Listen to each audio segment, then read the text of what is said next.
Dan pemirsa, untuk mengetahui kondisi terkini di kantor MUI Pusat, saat ini kita telah terhubung dengan jurnalis MJN Aris Setia. Selamat siang, Aris. Iya, Aris, bisa Anda gambarkan situasi terkini di kantor MUI Pusat bagaimana? Apakah pengamanan juga semakin diperketat atau mungkin sekarang ada olah TKP yang dilakukan oleh aparat kepolisian di sana? Iya, Reno, 3 jam pasca kasus penembakan yang tadi berlangsung sekitar pukul 11.24 waktu Indonesia Barat, bahwa kantor MUI Pusat saat ini bisa dilihat di belakang saya bahwa tidak ada lagi petugas dari pihak kepolisian yang terlihat berjaga-jaga di area halaman depan kantor Majelis Ulama Indonesia ini. Namun beberapa saat yang lalu kami sempat menemui sejumlah petugas dengan berpakaian lengkap.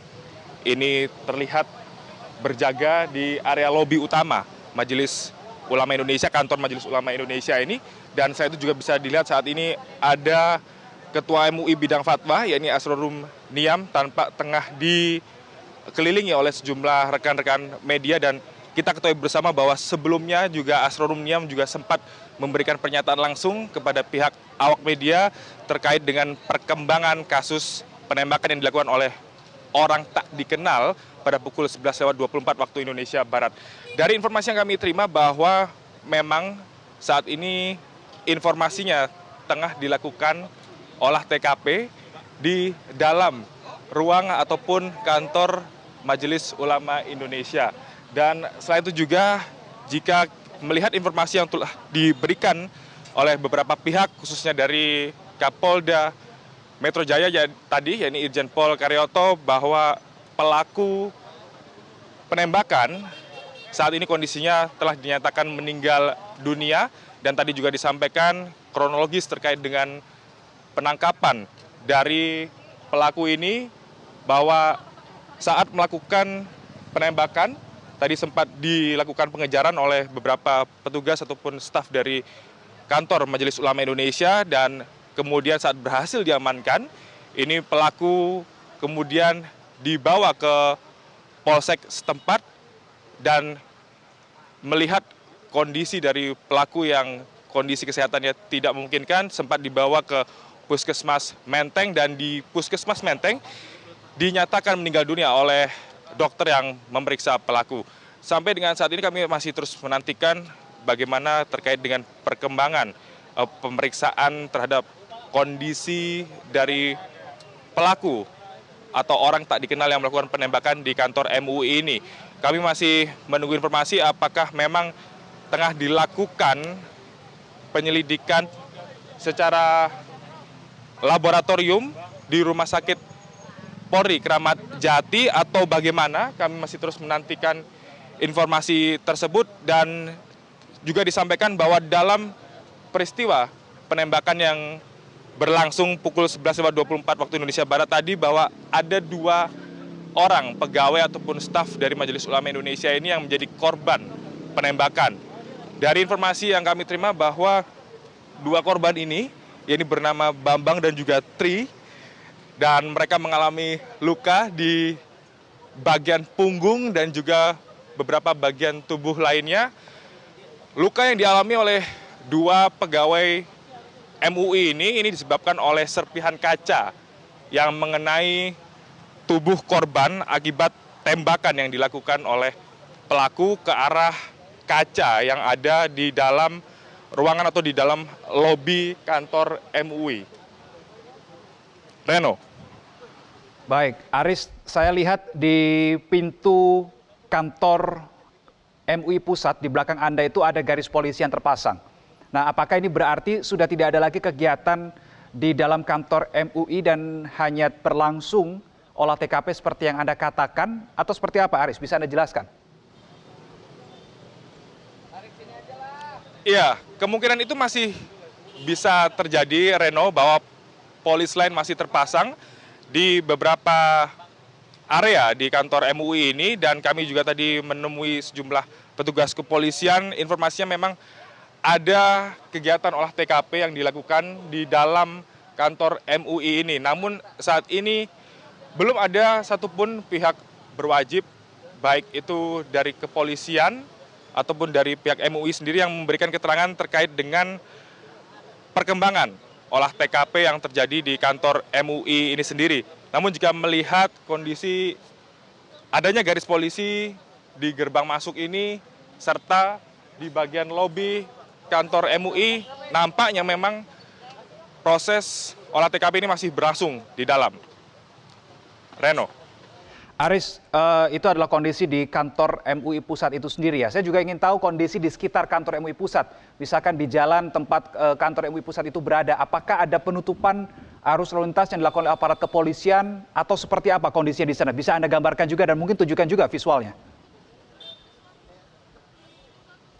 Ya, Reno, jika melihat kondisi arus lalu lintas di sekitar kantor MUI ini sendiri sejak setengah jam lalu saat kami tiba di lokasi ini sudah terjadi perlambatan arus lalu lintas dan kami juga melihat bahwa banyak memang masyarakat yang nampaknya memang tertarik dan perhatiannya tertuju ke kantor MUI ini untuk melihat kegiatan apa yang sedang berlangsung di sini. Namun kami tidak mendapati adanya pengalihan atau rekayasa arus lalu lintas yang terjadi di lokasi sekitar TKP ini, Reno.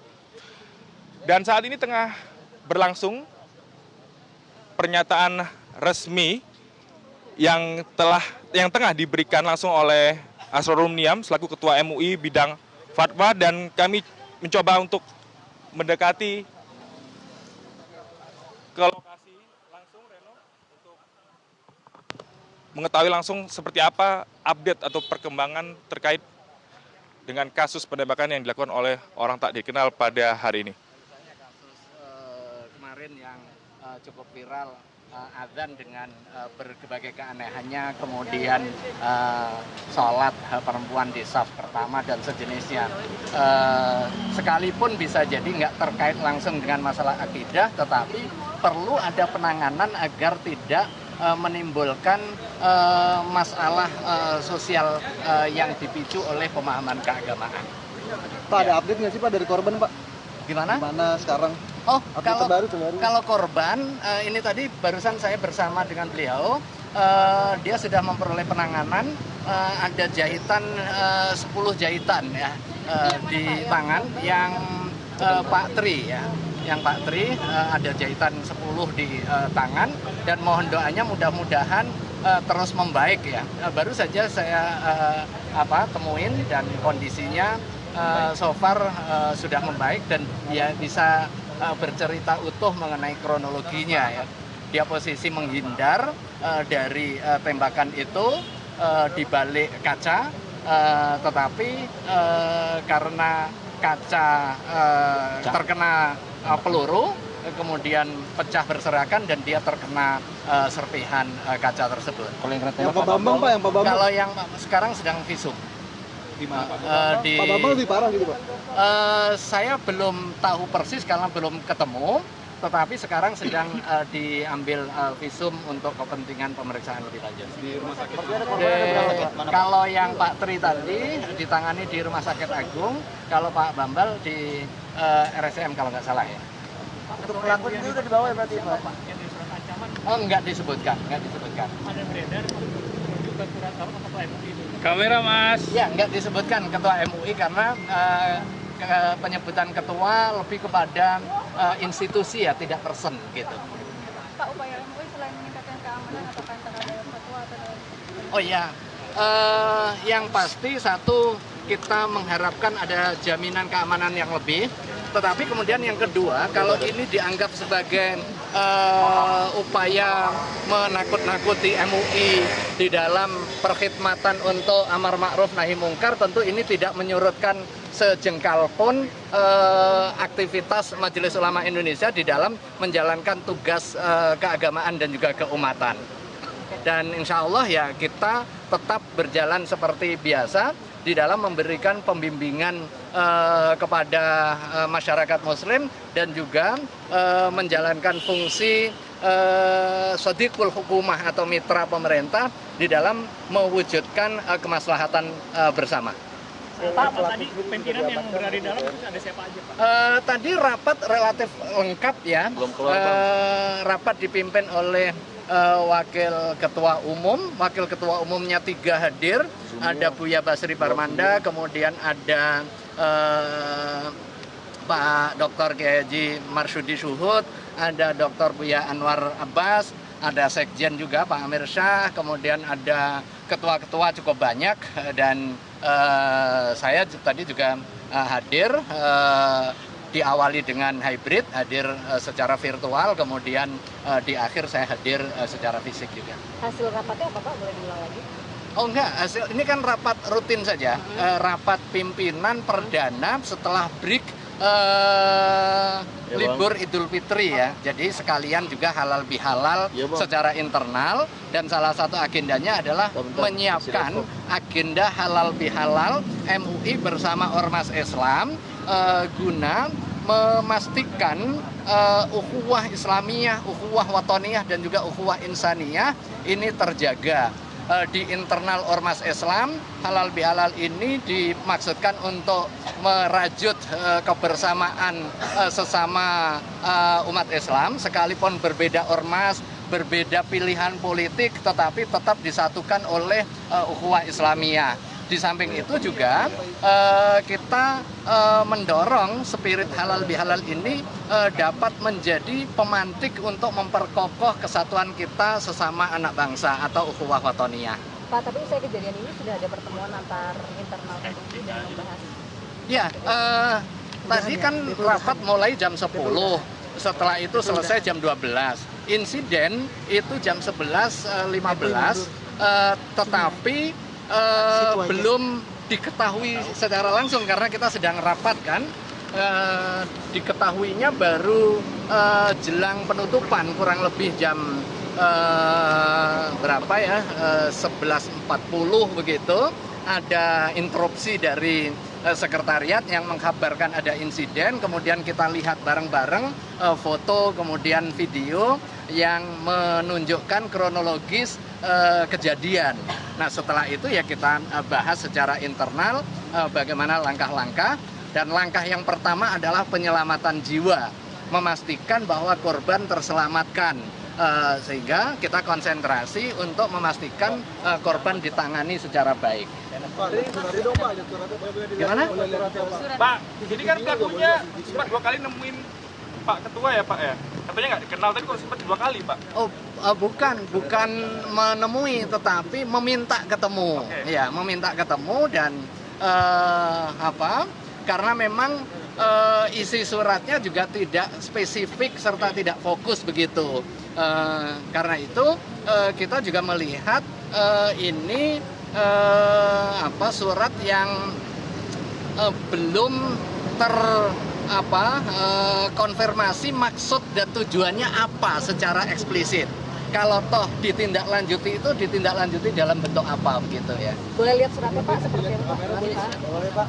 Tunjukin ke kamera Pak. Pelaku terindikasi ada Pak, lihat suratnya. Pak, gimana? pelaku terindikasi ikut aliran sesat. Kita belum bisa menyimpulkan ke situ ya, karena kita belum mengenal secara lebih jauh, mulai dari personal dia maupun pemikiran-pemikirannya. Jadi kalau aliran yang dianut oleh seseorang itu diidentifikasi sesat atau tidak kan setelah ada pengkajian lebih lanjut. Kita belum dapat informasi memadai mengenai sosok yang bersangkutan dan pikiran atau pemahaman keagamaan yang dimiliki. Pak, boleh saya kira itu ya. Pak, jelasin Pak suratnya Pak. Pak, jelasin Pak suratnya Pak. Mas, suratnya Mas, ada pin kamera sih Mas. Ada pin kamera Pak. Sini Mas, sini Mas. Angkat Di kamera sini Pak, Pegang sini Mas. Pegang sini Mas. Lantangin gitu Pak. Selamat ya. Ini surat yang keberapa Pak? Nggak tahu, tapi tertulis di sini kan surat yang ke-6 bunyinya. Tapi apakah betul ini yang ke-6 atau tidak? Akan tetapi surat inilah yang kita temukan di dalam file setelah kita upaya untuk mencarinya. Jadi ini tentu juga bantuan teman-teman wartawan setelah ada informasi yang bersangkutan itu dari Lampung gitu ya, atas nama Mustafa. baru kemudian kita searching dan ketemu surat ini di dalam file persuratan kita. Pak, itu tanggalnya sudah diamankan Ibu. Ada berapa surat sih Pak? Terpakai di sini Pak. Oh, mandek MUI-nya dapat nih. Lah, ini pelakunya sudah diamankan kan Pak ya?